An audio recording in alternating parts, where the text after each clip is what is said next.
सबसे पहले तो आपका शुक्रिया मुल्तान रंग टीवी का, आप इस समाजी एक्टिविटी को कवर कर रहे हैं। मैडम बिस्मिल्लाह इरम साहिबा उन ख़वातीन में से हैं जो कि मर्दों के शाना बशाना मुआशरे का अक्सर मुकाबला भी करती हुई हमें नज़र आई है। बदतरीन जमहूरियत बेहतरीन आमरीत से बेहतर है, इस बारे में आप क्या कहेंगे? अस्सलाम वालेकुम ख़वातीनो हज़रात, मैं शहूदुल हसन चुगताई आपके सामने मौजूद हूँ और आप देख रहे हैं मुल्तान रंग। ख़वातीनो हज़रात, खानेवाल में आज organisation of development and peace की जानिब से एक सेमिनार का इनकाद किया गया, जिस सेमिनार में नौजवानों को जमहूरियत के मकासद और इसके बारे में आगाही फ़राहम की गई। मेरे साथ डायरेक्टर अयूब साहब मौजूद हैं, आइए इनसे बात करते हैं। सर, आज का जो प्रोग्राम था इसके क्या मकासद थे और इस पर आप क्या राय देना चाहेंगे? सबसे पहले तो आपका शुक्रिया मुल्तान रंग टीवी का, आप इस समाजी एक्टिविटी को कवर कर रहे हैं। आज हम सिविल सोसाइटी ऑर्गेनाइजेशंस की तरफ से और ख़ास तौर पर नौजवानों की तंजीमों की तरफ से आज हमने एक सेमिनार का इनेकाद किया है यहाँ पे, और बुनियादी तौर पर इसका मतलब है कि शौरी आगाही देना, नौजवानों को एहसास दिलाना कि इस मुल्क की तमीर व तरक्की में और फ़रोग़ अमन में उनके किरदार है, क्योंकि पाकिस्तान उन चंद एक मुल्कों में है जहाँ पे आबादी के लिहाज से 60 से 65% हमारे नौजवान हैं।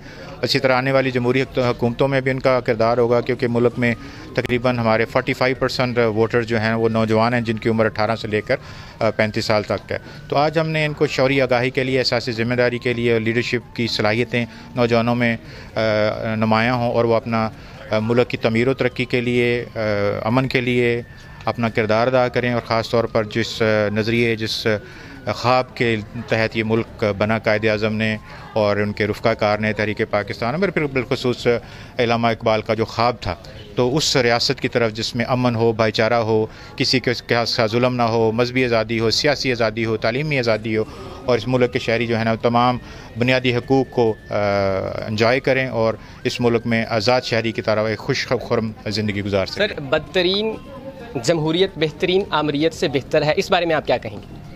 देखें, हर वो काम बेहतर होता है जिसमें अवाम की राय हो। अगर जमहूरियत उस तरह से पिछले 75 सालों में हमारे मुल्क में नहीं पनप सकी, नहीं फ़रोग़ पा सकी, तो उसमें बहुत सारी इसकी वजूहात में, और कुछ चंद एक वजूहात हमारी शहरियों की अपनी गैर ज़िम्मेदारियाँ भी हैं। तो हमने भी शायद जहाँ पे और अवामिल थे, एक हमारी अपनी शौरी जो आगही है उसके तहत भी शायद हमने, तो ज़ाहिर सी बात है जब किसी भी मुल्क में हकीकी जमहूरियत होती है, अवाम की राय होती है, अवाम फ़ैसले करते हैं इदारों में, हुकूमतों में, पार्लियामेंट में, तमाम तर इदारों में, तो ज़ाहिर अवाम अपने लिए हमेशा अच्छे फ़ैसले ही करते हैं। और हम उम्मीद करते हैं कि आने वाली जो नई हुकूमत होगी, केयर टेकर हुकूमत के बाद बर वक्त इलेक्शन होंगे, और एक हकीकी जमहूरियत के तहत लोगों को, जैसे मैंने कहा, नौजवान उसमें किरदार अदा करेंगे, क्योंकि वो ज़ाहिर सी बात है 45% टोटल वोट का हिस्सा है। तो ख़ास तौर पर पिछली 2-3 दहाइयों में आपको पता है, हमने यहाँ पे दहशत गर्दी भी देखी है, इंतहा पसंद भी देखी, और पिछले चंद सालों में मुल्क में जो एक पोलराइजेशन है वो भी हुई है। अपनी तालीम हासिल करें, अच्छी तालीम हासिल करें, शौरी तालीम भी हासिल करें, और रियासती इदारों के साथ मिलकर, समाजी तंजीमों के साथ मिलकर अपना कलीदी किरदार अदा करें, जो कि इस मुल्क को अशद ज़रूरत है। मेरे साथ मौजूद हैं मैडम बिस्मिल्लाह इरम साहिबा, जो कि सीनियर तज्जिया निगार भी हैं, कॉलम निगार भी हैं, सहाफ़ी भी हैं, वुमेन डेवलपमेंट के लिए बहुत ज़्यादा काम कर रही हैं, और आज की इस तकरीब में जो कलीदी किरदार अदा किया और मेन जिन्होंने बतौर ऑर्गेनाइज़र यहाँ पर काम किया, वो मैडम बिस्मिल्लाह इरम साहिबा ही हैं। आइए इनसे बात करते हैं, और इससे पहले मैं आपकी नॉलेज में इजाफ़ा कर दूँ कि मैडम बिस्मिल्लाह इरम साहिबा उन ख़वातीन में से हैं जो कि मर्दों के शाना बशाना मुआशरे का अक्सर मुकाबला भी करती हुई हमें नज़र आई है। मैडम, आपके ख़्याल में जो ख़वातीन हैं वो वोट कास्ट नहीं करती और उनमें एहसास नहीं है कि वोट कितना कीमती है, इस बारे में क्या कहें?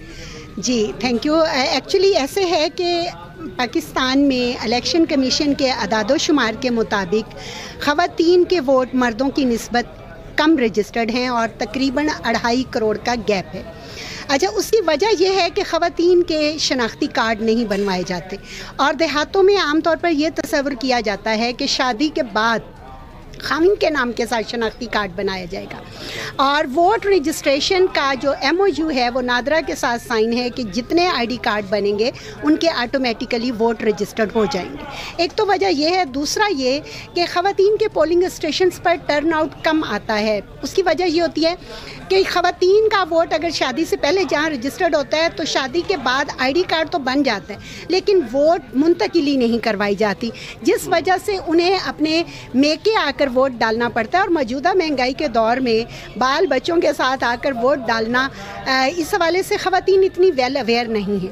इसके लिए ज़रूरी है, और आज की मीटिंग का भी ये मकसद था कि ख़वातीन की शमूलियत हो और वो अपने वोट के इंदराज को 8300 पे चेक करें, और अगर उनका वोट का इंदराज उनके उस हल्का में नहीं है जहाँ पे वो रजिस्टर्ड है, तो 20 तारीख तक वो मुंतकिली का जो प्रोसीजर है वो फॉर्म फिल करके दें, और ख़वातीन इलेक्शन के दिन निकलें और वोट कास्ट करें, क्योंकि मुल्क की आबादी का निस्फ हिस्सा है। अच्छा मैडम, आपने बहुत अच्छी बातें की हैं माशाल्लाह, लेकिन ये बातें एक लेमैन के लिए, एक आम आदमी के लिए समझना काफ़ी मुश्किल है।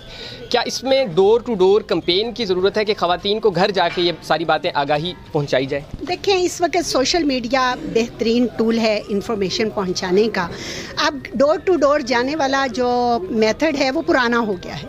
अब हम जितनी कैंपेन कर सकें और ज़्यादा से ज़्यादा इलेक्शन कमीशन की तरफ से अगर प्ले बोर्ड्स पर ये मैसेज दिया जाए तो आते जाते सब लोग उसको पढ़ें, और ख़वातीन भी जिन मार्केट्स तक जब उनकी रसाई हो वो पढ़ें, तो वो उस इंफॉर्मेशन एक दूसरे तक दें। तो मेरे ख्याल में ख़वातीन के ID कार्ड बनेंगे तो फिर ही वोट रजिस्ट्रेशन में बेहतरी आएगी। ख़वातीन हज़रात, हमारे साथ मौजूद थी मैडम बिस्मिल्ला इरम साहिबा, जो कि आज की तकरीब के हवाले से भी बात करी थी और इसके साथ साथ वुमेन एम्पावरमेंट की भी बात कर रही थी, और वो ये बावर कराने की कोशिश कर रही थी कि ख़वातीन को भी मर्दों की तरह शाना बशाना जाके अपना वोट कास्ट करना चाहिए, क्योंकि वोट कास्ट करना हर शहरी का बुनियादी हक है। अगर ये प्रोग्राम आपको पसंद आया हो तो इसे लाइक कर दीजिएगा। इसी किस्म की मज़ीद वीडियोज़ के लिए देखते रहिए। अल्लाह हाफ़िज़।